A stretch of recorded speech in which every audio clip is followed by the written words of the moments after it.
আসসালামু আলাইকুম। এখন শুনবেন সংবাদ শিরোনাম। যৌথ হামলায় ইরানের নিরাপত্তা সদর দফতর ধ্বংসস্তূপ, নতুন সর্বোচ্চ নেতাকেও হত্যার হুমকি। মধ্যপ্রাচ্যে মার্কিন ঘাঁটিগুলোয় ড্রোন মিসাইল ছুড়ে যাচ্ছে তেহরান। বিমানের 28 ক্রু সহ দেশে ফিরলেন আরব আমিরাতে আটকে পড়া 189 বাংলাদেশি, জানালেন ভয়াবহ অভিজ্ঞতা। আজও বাতিল 34 ফ্লাইট। ভয়াবহ। কালকে আমার বাসার পাশে ক্যামেরা আছে। গত 4-5 দিন অনেক খারাপ ছিল, এখন অনেক ভালো আছে আগের থেকে। মন্ত্রিসভার বৈঠকে বাড়ল ঈদের ছুটি, অবকাশ ও যাতায়াতের জন্য মিলবে টানা 1 সপ্তাহ। সংসদের প্রথম অধিবেশন ও রাষ্ট্রপতির ভাষণ নিয়েও আলোচনা। 12 তারিখে জাতীয় সংসদের প্রথম অধিবেশন বসতে যাচ্ছে এবং প্রথম অধিবেশনে সরকারি দল হিসাবে, সরকার হিসাবে আমাদের যে সমস্ত সংশ্লিষ্টতা আছে সেই সব বিষয়ে মন্ত্রিপরিষদ একটা প্রস্তুতি গ্রহণ করেছে। সরকারের পরিকল্পনা ও পররাষ্ট্র নীতি বিষয়ে পল কাপুরের সাথে বিএনপির আলোচনা। বিরোধী দল হিসেবে কার্যকর ভূমিকার কথা জানালো জামায়াত। কনস্ট্রাকটিভ কিন্তু খুব ভাইব্রেন্ট এবং স্ট্রং রোল আমরা প্লে করব। বাংলাদেশে কি হচ্ছে, আমাদের নীতিমালাগুলো কি, আমাদের ভবিষ্যৎ যে কর্মপন্থা সেগুলো কি।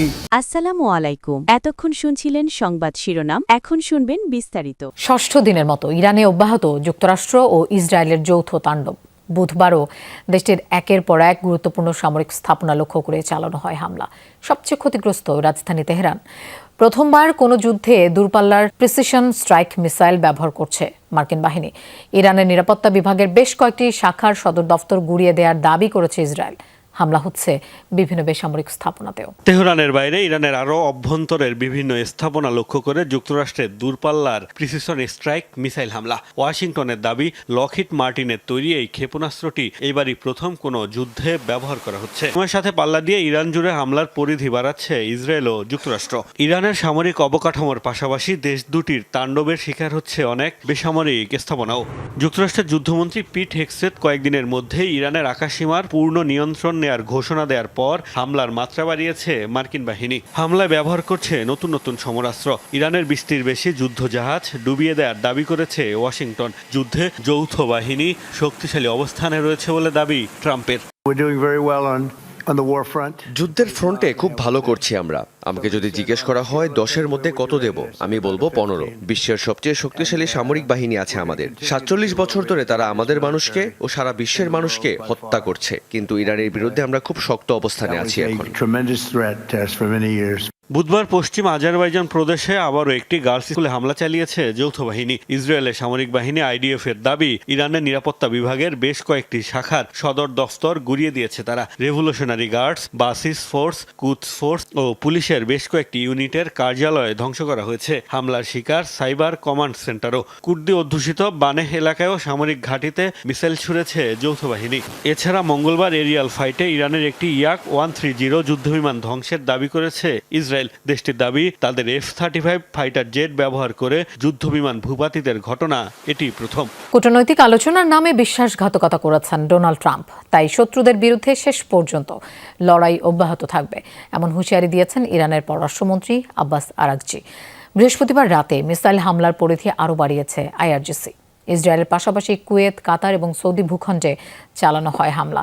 প্রাণহানির সংখ্যায় কাতারে মার্কিন দূতাবাস এবং আশপাশের এলাকা থেকে সরানো হচ্ছে বাসিন্দাদের। ইসরায়েলি অবস্থান লক্ষ্য করে ছোড়া হচ্ছে একের পর এক মিসাইল।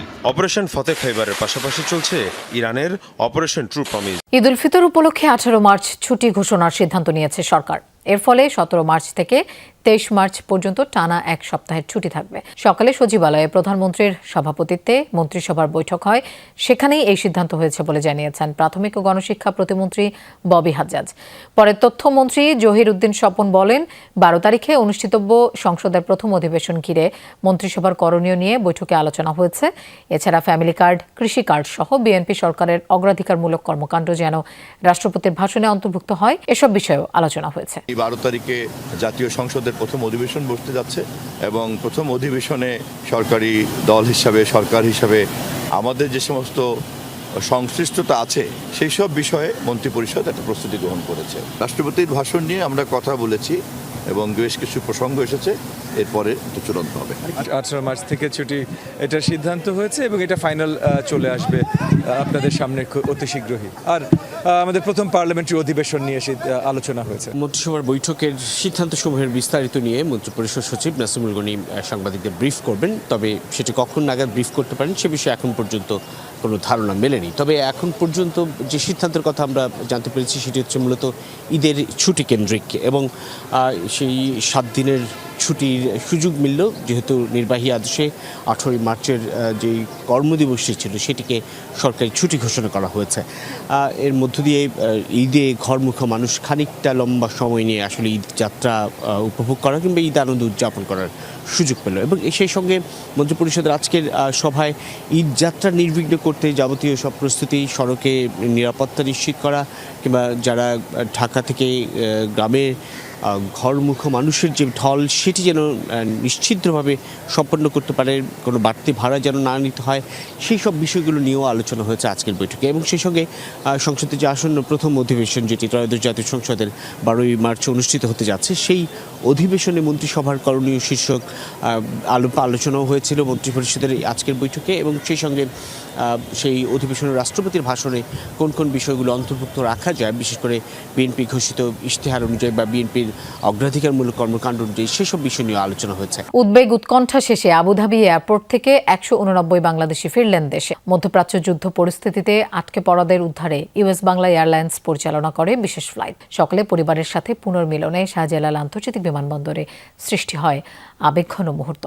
বেশিরভাগ মানুষই জানান দুবাই সহ আশপাশের অঞ্চলগুলোয় কেটে গেছে যুদ্ধের ভয়াবহতা। কলিজার টুকরো সন্তান আকরামকে ফিরে পেয়ে 70 বছরের মা আজিজুন নাহারের খুশি সীমাহীন। যুদ্ধ পরিস্থিতি থেকে ফেরত মানুষদের উচ্ছ্বাসের সাথে বরণ করছিল পরিবার ও স্বজনরা।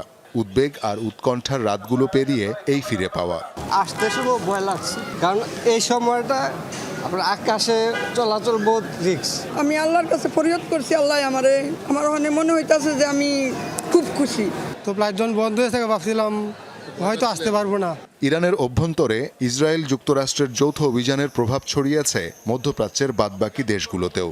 মার্কিন ঘাঁটিগুলোই তেহরানের মূল টার্গেট, যার জেরে সংযুক্ত আরব আমিরাতও আক্রান্ত হয়। নানা অনিশ্চয়তার পর দেশের মাটিতে পা রেখে ভুক্তভোগীরা জানালেন স্বস্তি। মিসাইল মারতেছে, এভাবে ভয় তো একটু থাকে, তাই না? ড্রোনগুলো যেগুলো ওরা মারতেছে ওই আকাশ থেকে ওরা করে দিচ্ছে। মনে হয় না যে আমরা আবার কোনো সময় দেশে আসবো বা মানে পরিবারের সাথে দেখা সাথে হবে এরকম। যখন কালকে এয়ারপোর্ট আসছিলাম তখন আমার টিকিট মিস হয়ে গেছে, রিপ্লাই আমার কোম্পানি আপডেট করে দিচ্ছি। মিসাইল মারছে বাদুবাই থেকে আমার বাসার রুম সর্বোচ্চ 8 কিলোমিটার। অবস্থা খুবই খারাপ, এখানে খুবই ভয়াবহ। আমাদের বাংলাদেশ থেকে বিশেষ ফ্লাইট দেওয়া উচিত ইমার্জেন্সি। তারা জানান দুবাই সহ আরব আমিরাতের অন্যান্য অঞ্চলে যুদ্ধের পরিস্থিতি অনেকটাই কেটে গেছে। আমি ছিলাম আপনার দেরাতে, দুবাই দেরাতে। আমাদের পাশে কিন্তু আবার বাদ দুবাই আছে, ওখানে আমেরিকান কনসাল্ট আছে, ওখানেও কাল মেবি ওখানেও অ্যাটাক করা হয়েছে। আমাকে সাধারণ মানুষের উপর কোনো অ্যাটাক নাই। আমি যে জায়গায় ছিলাম